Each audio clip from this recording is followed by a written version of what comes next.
to another episode of Inside Your Finance podcast, where we explore people's relationships with money by chatting with everyday professionals like me and you. We learn about their money mistakes, their money wins, and any tips and tricks that they've learned along the way.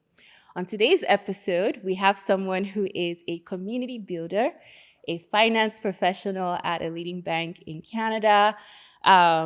He has a very distinctive smile and glasses. Like, you can never miss Dennis with his glasses.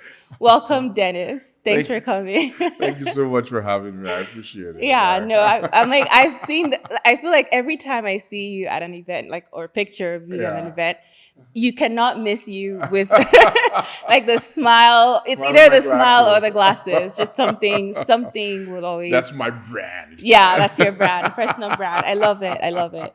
So Dennis, so obviously you're a community man because you're always at community events. I'm curious though, like, what makes you happy? What keeps you motivated outside of your professional work? And also, would you consider yourself an introvert or an extrovert?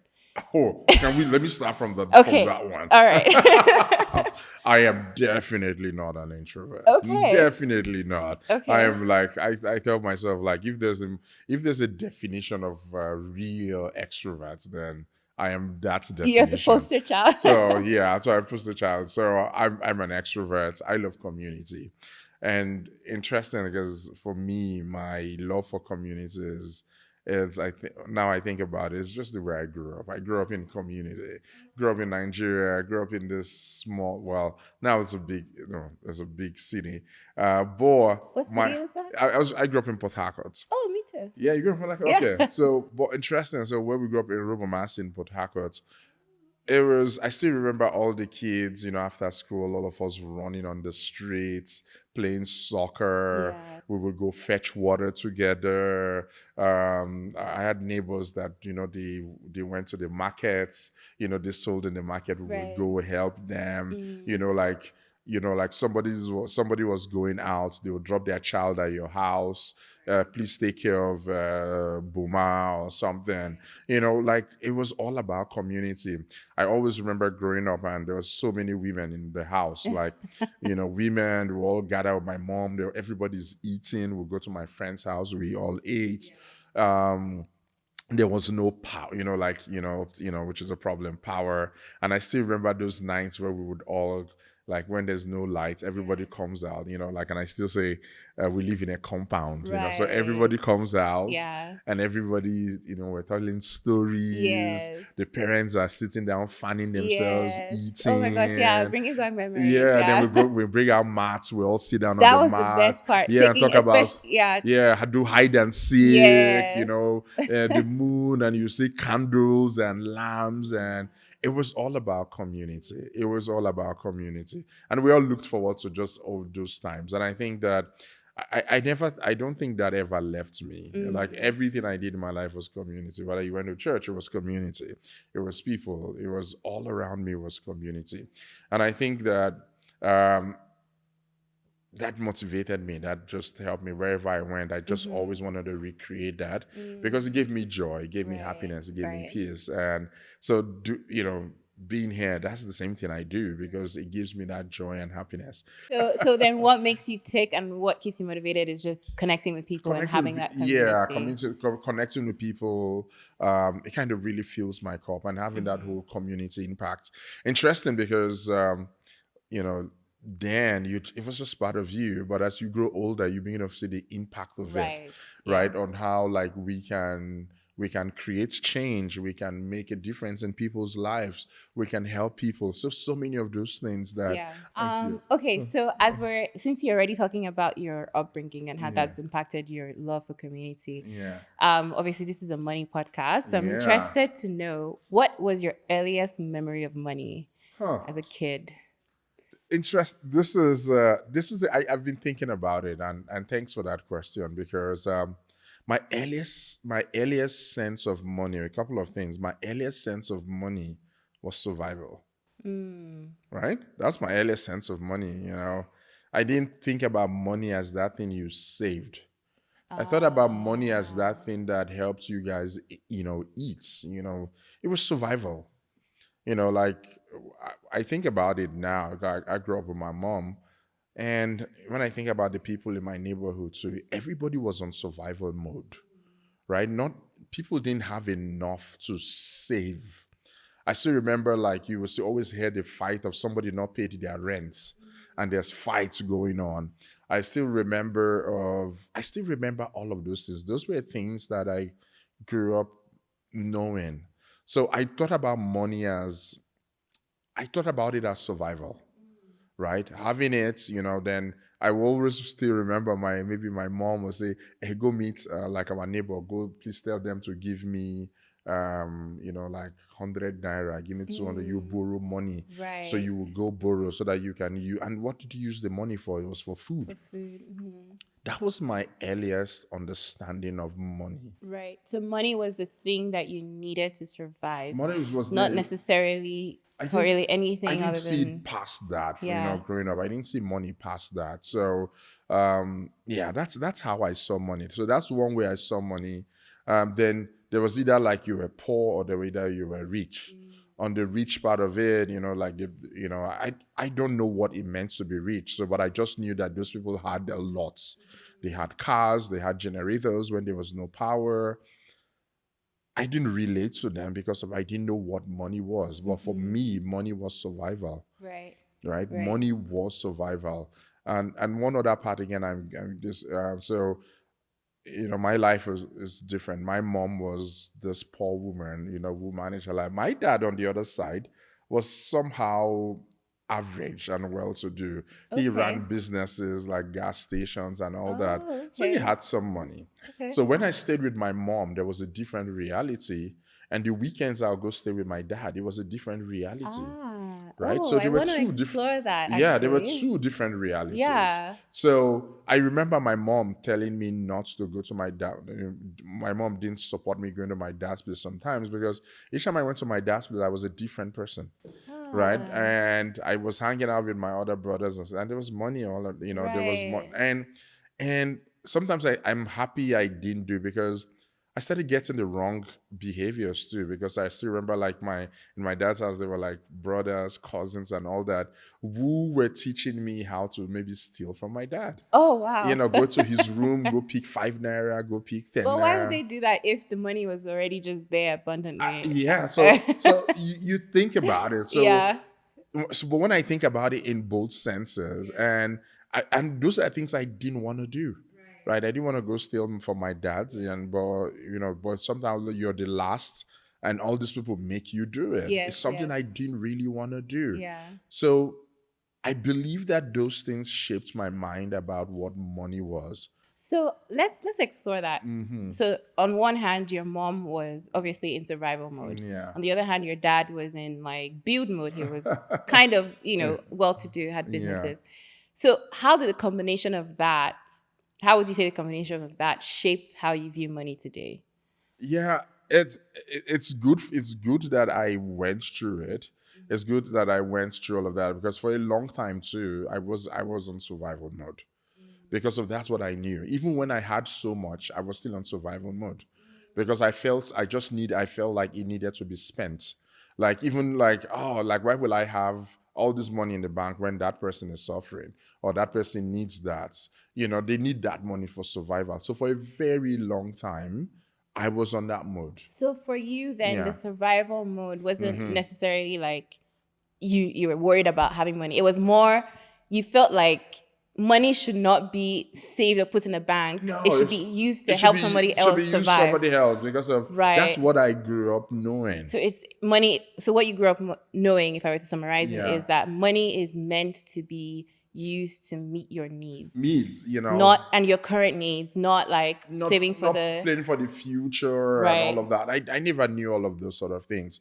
Every through my life, it was all short-term needs. You're right, all short-term needs. If there was not there, you were going to borrow for somebody. You needed money to pay for rent. You needed money to do this. You needed money to go do harvest in church. Like, just the things that you needed money for. Yeah. And sometimes nobody talked to me about money. I never had a conversation about money. It was either like, oh, like don't steal. Right. So no Right? one said anything about, Don't, building no, wealth with this or building wealth and all managing of. money. No, I didn't have that conversation all through my life. Those were things that as I became an adult, I started figuring out myself. Because I Interesting. found that I was earning so much, but I was not doing anything with it. Mm. While maybe my other friends that earned the same thing, earned the same amount with me, were doing things, I was wondering, how did they get the money to do this? Right. Because all my money was just going on different things, Right. right? It took me a long time, a very, very long time, for me to like, oh my God, I need to learn about this. Okay, Right? let's explore that. Yeah. So now going through the journey as a Yeah. kid, now you're on your own. Yeah. Walk me through the experience of like obviously leaving as a young kid to Yeah, now yeah. getting your first job. Yeah. Now you have all this money, you have all these autonomy. Yeah. How did you, first of all, how did it feel to get your first paycheck? It was so good. Yeah. It was so good. Like how like the first paycheck you get, guess what you want to do? You want to buy things. Yeah. You want to spend it. Yeah. I remember my real first paycheck was this was in Nigeria. I think that was at First Bank. That was my real first paycheck. Okay. It was just about like it's and because when you had money, if you grew up to the point where you were working, you now became part of that pillar for the rest of the family, for your whole support system. Right. So me having money now meant that I can help that person do this. I can now provide this for my mom. I can provide this for. So, yeah, I was relieved, but all in my head was still on spend mode. Right? Still trying to want to solve your problem. I want to solve this. I want to solve that. I want to so that's the way my first paycheck. I still remember how beautiful it is. And when I even moved to another one, I started working as a geologist. It was really beautiful to say, oh my God, so some people can even earn this sort of money. But in my mind was that, I now have more to be able to do more things. Right. I wasn't thinking, and I'm gonna be very honest with you. I wasn't thinking, maybe it's now time to, let me go buy a house. Let me put this to go do. No. It was all about how I can show up for family and community. Right. Right? Wow. And it was always hard, and I'm going to repeat it was always hard for me to understand when you like people were doing us, like, how are they actually doing it? You didn't realize that how they could do it was to save money and to plan save, for it. plan for this, nobody asking and all those sort of things, which was a different reality from me, right? So it was hard. It was really because you were in plenty, but you still don't have enough. Still don't have enough, right? All right. So I guess because you said that you eventually then learned. So what was that moment that or the mindset shift that changed everything? At what point did you realize, hey, you know what? Maybe I should start putting money away and investing and all that stuff. Yeah, I think for me it was when I started having kids. Right. I think that's changed everything. Right? That, oh my God, like now I'm watching my child grow. And number one, I don't want to depend on them. Thinking When you about retire. when I retire, I don't want to depend on them to say, hey, you pay my this. Like I started thinking about them. Like I want them to enjoy the best of their life. I want them to be something else. I want them to be so different from me. I want them to be better for me. I think when I started having kids, like this sort of reality started dawning on me. Right. I started having that's changed. But even then, it still took a long time for me to say, okay, hey, I need to start, I need to start thinking of myself, right? Because so when you think about it, like I wasn't thinking of myself. That's what I was thinking about everybody. But I started thinking of myself. What do I want to do? What legacy do I want to leave? Right. For these children, and so so those were the kind of things when I started having that reality. So that's when I think things started changing for me. Then I started applying the no, like, oh, so sorry, I won't be able to do that. Right. Because I need to keep this. Maybe I need to keep this aside. Okay. I don't need to continue to live in credit. So you because started learning to say no say to no requests. to certain things and not be emotionally blackmailed about saying no to those things. So for me, I think that's where it started, started changing. And like and I'm going to be very, very honest. Up till now, I'm still learning new things, right? Moving to Canada was a very, very great one for me as Okay, well. we're gonna explore that. Yeah. But so what I want to know though before we move on from this Yeah. mindset Yeah. shift is when you got to that realization that okay, now you have kids, now you want to start thinking about the future. What are some of the things that you started to do different? I know you said saying no was one of them, but what else were you doing differently to sort of as you started thinking about legacy? Yeah, interesting because I didn't do that then. I got her life insurance. Okay. That was one thing I did. Okay. Then had a started open like savings accounts where you start putting money there and there. Not so much of investments. I mean, not so much, but it was more of like putting things here, putting things there. So those were my little changes I was doing. But to be very, very, I'm very, very being very, very open, and I'm sure there's somebody listening who's like me, that some of those things, some days you feel you save them, and one day something happens and you just pour back everything back into the hole, Yeah. right? So those were, I think that was the reality. However, I don't blame. I look at myself this day and like I'm not too hard on myself. I was like, wow. But in this same period, I still had friends who were building houses, Right. who were, doing so many of those things, which I didn't do, right? Do I go back and tell myself like, it is what It it is what it is. exactly. There's still the You're just future. the future, and making those changes. I think it was good for me to learn. It was good, really, really good for me to learn through experience. So, Right. so those were some of the changes I made. Okay. Yeah. And then, so as you came to Canada, then I know you were going to touch on that. What, obviously moving to a new country as an immigrant it has its own issues. But then I know finance, like money, because it's a completely different system than obviously Nigeria. There's TFSA, RSB, taxes, right? So how did that, first of all, how did you navigate that new money system when you first moved? And how, as you're now also thinking about legacy, what kind of things are you doing now in Canada differently? Yeah, so interesting because I had that life, then moved in here again, and it's like you're starting all over again. So you're starting, like I started learning new systems, but which had its own mistakes that I had to make. I still remember a friend, when I got here, I was still working in Nigeria, got a credit card, and he was like, oh, can I give you Naira? Can I use your credit card? He was going to Dubai. I gave him my card. He went to Dubai, used the card, came back, gave me Naira. By the time you converted Naira, it wasn't enough to even pay off the credit card he spent. That friend. Those sort of things.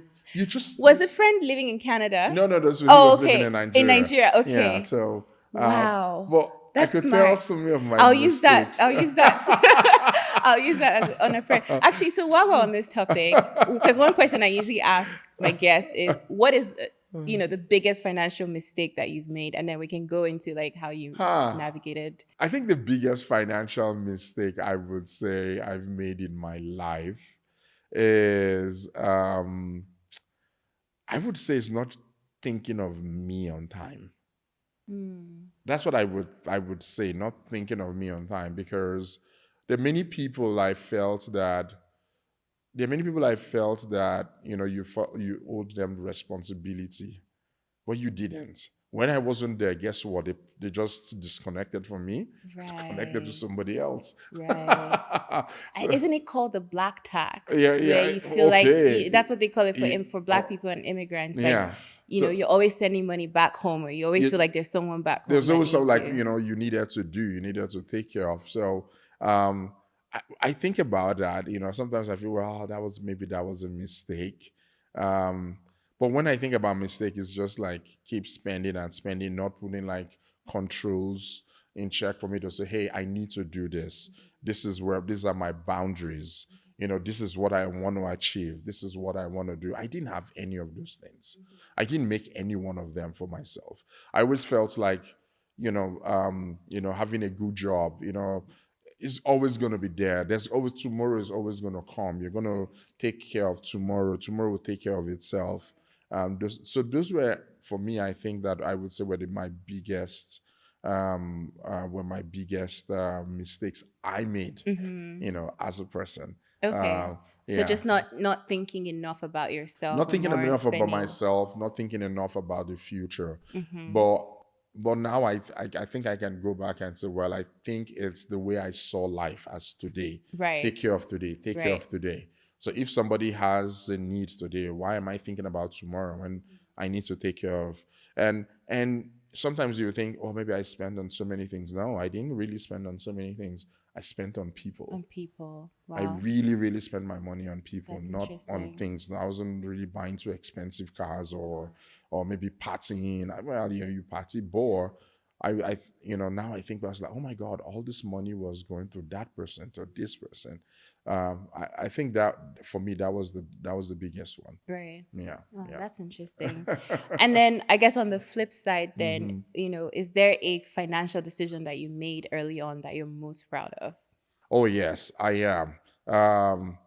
When you say earlier on, like after I made more, like all It could be maybe now, it could be in your 20s, anytime, any financial decision that you made at any point that you're Well, really I think proud it's of. the late financial decisions I've made, like on like all the TFSAs, RSPs, those sort of things, like investing in your house and all that.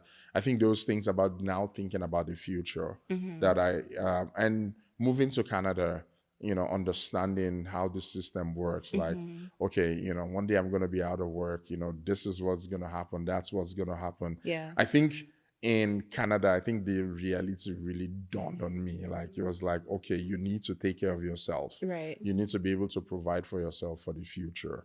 I think, and doing those things, I think have really, really helped me. I think, I'm very, very proud for those decisions. Now I'm thinking about, okay, what else am I going to do? What else am I going to, it's all about that future, all about that future. Even in my work, when we talk about Black people building wealth, it's something that I have to learn to. And I'm just being honest, something I have to learn to because it's not something I knew. Interesting. Right. It's not something I knew. And I go this building well. There are people who would know how I don't know. But every day I'm learning it. Like, okay, this is what I need to do. Those are the steps I need to take. So I think for me, I would say that, like just starting thinking about the future. I think it's really made a huge difference for me. Nice. So I'm curious, what kind of things are you doing? So I guess if someone is out there who's listening and is probably in the same position where they're still learning and trying to figure things out, what are some of the things that you're doing to learn more about how to build wealth? I think for me, it's just especially my work. So I get to talk with lots of wealth advisors, trying to say, hey, if you're going to retire at 65, this is what you should have saved. Right. Or this is where you need to this is where you need to be. So just having those, leaning into those conversations, I think that they've really, really helped me. Just being in places even with people with wealth and understanding, not going there from a place of jealousy, but going from a place of learning. Wow, you've done this! Like, oh my God, I can do something about it. Yeah. I can try to do something. Yeah. I think those things are things that have helped. And I would say, go let people are talking about how they be able to do this. Go learn it, right? I know I'm not still the guy who wants to like kill myself today for tomorrow. I want to live tomorrow. I want to live today and be able to live tomorrow to enjoy the world. Yeah.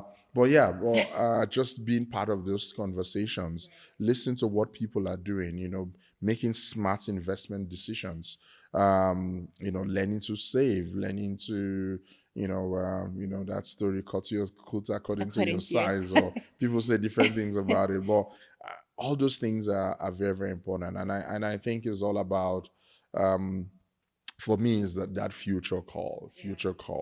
How do I want that future to look like? Right. And that is, and I, for me, I would want my kids to, be well, but I also want them to have their own experiences. Right. I also want them to have their own learnings in their life. Yeah. Now, right. speaking about your kids, what are you doing right now to imbibe like financial literacy in them? Are you teaching them anything about managing money and or are you just kind of like they're gonna learn on their own? Because sometimes experience is the best teacher, right? Yeah, So, but teaching them to save as well. Those okay. things like I didn't know, like that's what you start from. Yeah. Teaching them how to save. Hopefully they're gonna hopefully get a job soon. Like it's all about saving. It's all about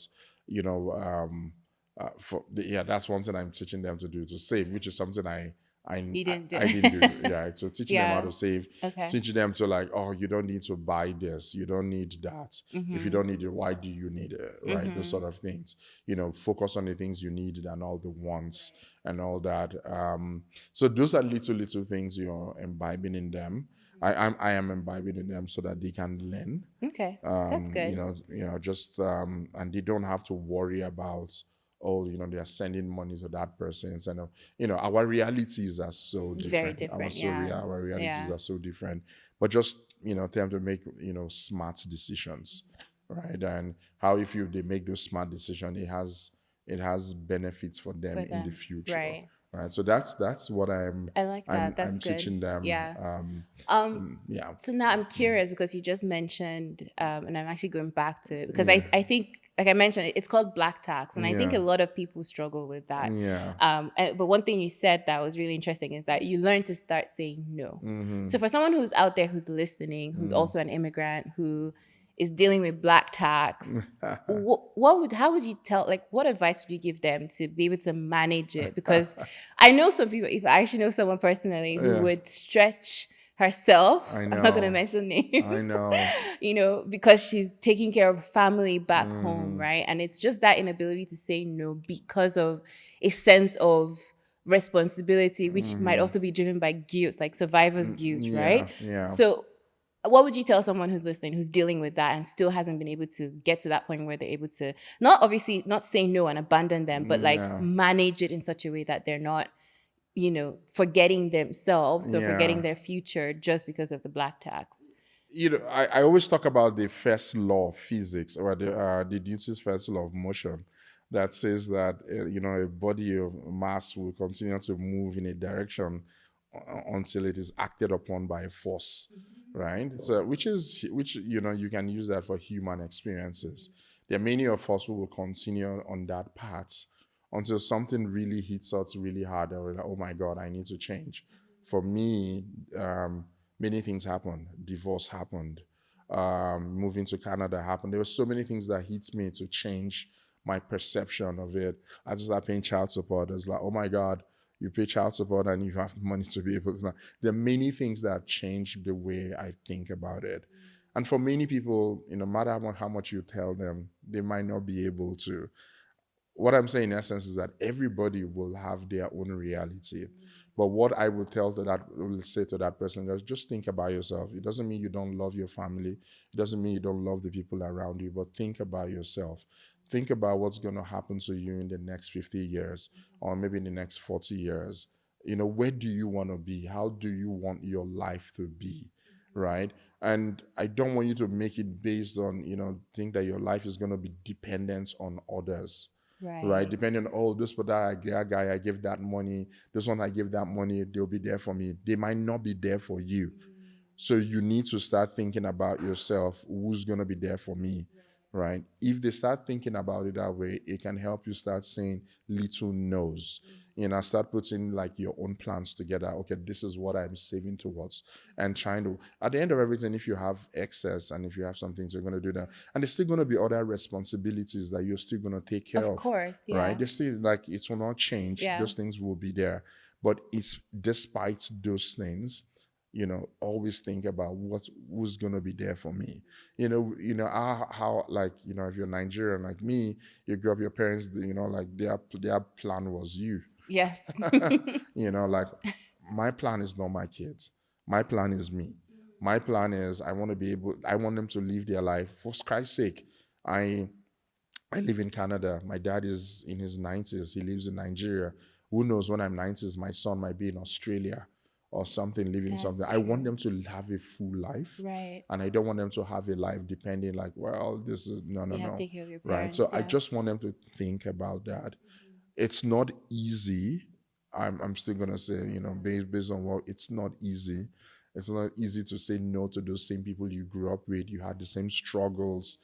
And it's so easy for people to say, oh, since he moved there, she moved there, they are no longer like us. You know, there's going to be all those emotional roller Yeah. coasters and all Yeah. that.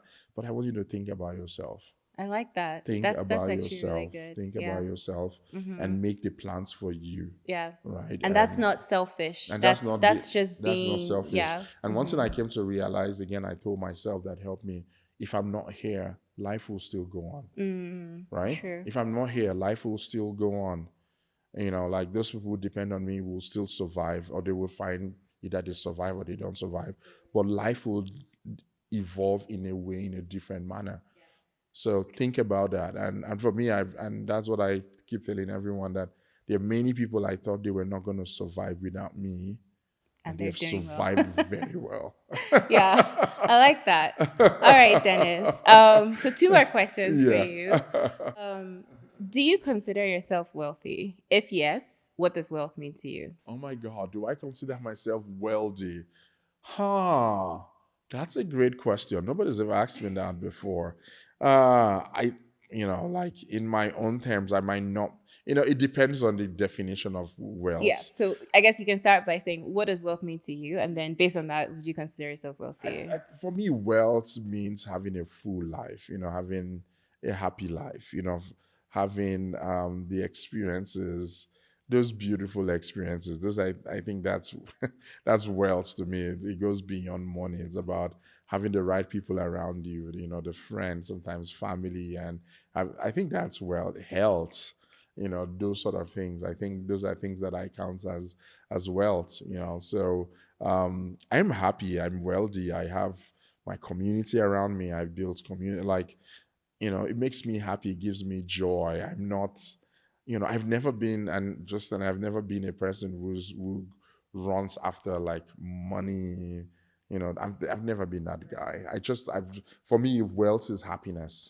What gives me joy, happiness, and it is the people around me. It's being impactful to the people around me. It doesn't mean that I want to be able to, remember, I want to be able to take care of myself. Yeah. Because if I'm not happy now, if I can't take care of myself, I ain't gonna be happy. Absolutely. So, but for me, that is what wealth is about. Okay. But I know it has a larger definition. Yeah, I think people define what wealth means, because there are people who have all the money in the bank and are depressed. Yeah. Right. I don't think I would consider them wealthy. Right. So I think it depends. Yeah. So you define it for yourself, and then you determine whether you're. That's happiness, having that deep bowl of happiness to be able to dish more. I think that's what for me wealth is. Yeah. But if I have so much money too, I don't mind. Exactly. Wouldn't we all? All right. So final question then, before we play the game. I know that in, the work that you do, you work with a lot of business owners. Yeah. And I think you mentioned Black entrepreneurs, indigenous right. and women entrepreneurs and as women. well. Okay. Yeah. Do you have any advice or anything that you're seeing that maybe they're kind of missing in terms of like how they're building their businesses from like a financial perspective? Is there anything that you think, if you had to give like one piece of advice to them, what would that be? Yeah, great question. I think it's going to always be about a couple of things, or well, maybe one, but, like knowing your numbers. First of all, you're starting a business, understanding, have that business plan, like what will this business take me? How much is going to be involved? Like, it's just like the same thing having in your life, like where will income come, where will income go, and just having proper records is very, very important. Right. As businesses grow, we always say know your numbers. Know your numbers. You need to know your numbers. What am I making? What am I spending? Right. And ensuring that those things are done on the right at the right time. Yeah. Like not mixing business and personal money. how do you make sure that you have a good track of them? Because that's the only way you can build wealth, even as a business person. Right. That's the only way you can succeed. That's the only way, it opens doors for you to be successful or grow and scale. So knowing your numbers, knowing what is coming in, knowing what is going out, and using that to be able to plan for Right. what you want to do. Sometimes we think knowledge, that whole knowledge is very, very important. Yeah. And I would always say, hey, talk to someone if you don't have that knowledge. Yeah. Certain times you're like, oh, the bank is not going to give me money. But if you ask the bank is making it based on certain decisions, Right. are you spending those personal money that's affecting your credit score? Right. So everything is somehow connected. So know your numbers. Right. Whether you're a startup, know your numbers. Whether you're a growing business, know your numbers, because those things will really make a huge difference. That's amazing. Yeah. The accountant in me is happy to hear that. To hear that. Because I think that a lot of people kind of don't recognize the value of, just setting up a nice bookkeeping system just so that you have that, because you can't track what you don't measure. No. Right. So if you don't know it, how would you know whether you're a profitable business or not? Right. Or, people like that, like, business owners will look at their financials or know like once a year. I was like, exactly. You've made a mistake. Yeah. You should be able to sit down with your accountant and say, hey, what is this saying? Yes.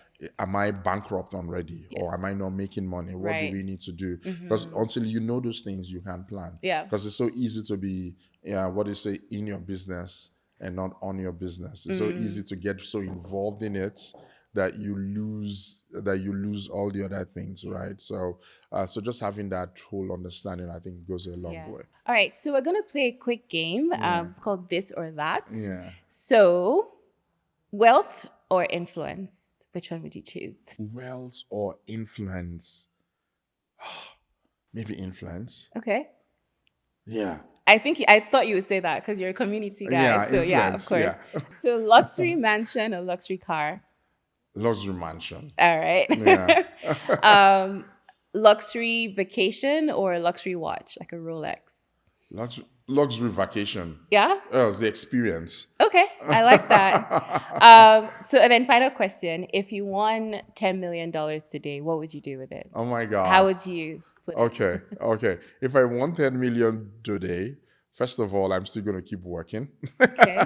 I'm going to keep working. First thing if you ask me, I'll take care of maybe if I have some debts, I'll take care of the debts, then put every other thing into investment, and I'll make sure it doesn't change my lifestyle. I like that. That's what I'm going to definitely do. It won't change my lifestyle. Put it for the future, get things going. I'm still going to love working, still going to love making that impact. So that's going to be what I'm going to do. Right. That's awesome. I like that. All right. Thank you so much, Dennis, for coming. That brings us to the end of the episode. Thanks, everyone, for watching. If you liked it, please subscribe, share it with a friend, and tune in next week as we continue to explore people's relationships with money. As always, I'm your host, Jennifer Aikoroje, and this is the Inside Your Finance podcast.